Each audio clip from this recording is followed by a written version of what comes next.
For motorcycle riders, cruisers have an inimitable attraction all their own. The low, laid-back seating position, wheelbase as long as a locomotive and thumping V-twin engine gives every cruiser a specific style that appeals to a certain type of rider. The template for what a cruiser should like really started with Harley-Davidson, the epitome of American iron, as such bikes are sometimes termed. While Harley-Davidson does rule the US market as far as cruisers and motorcycles are concerned, there have been attempts to usurp the king. One of these was Victory Motorcycles, formed by Polaris Corporation, to provide an alternative to the American brand. Despite its best efforts over the best part of a decade, nothing was gained in terms of real market share, and a recent corporate decision was made to shut things down. But Polaris had another card up its sleeve, in the form of the recently revived Indian motorcycles.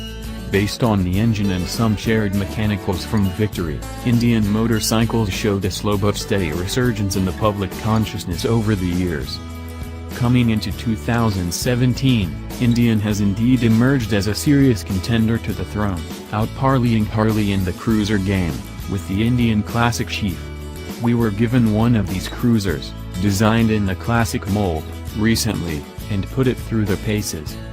The rivalry between Harley-Davidson and Indian goes back over a century. Indian, back in the day, had a racing pedigree, and was known for its power and handling, especially on the board tracks. Today, though, the market for big American iron is pretty much focused on the cruiser market, and for a while there were three big brands on sale. Of the three, two, Indian and Victory, were owned by one company, Polaris Corporation. Recently, Polaris pulled the plug on Victory, saying that the brand had failed to achieve significant market share. This left the riding public with two illustrious names, Harley-Davidson and Indian.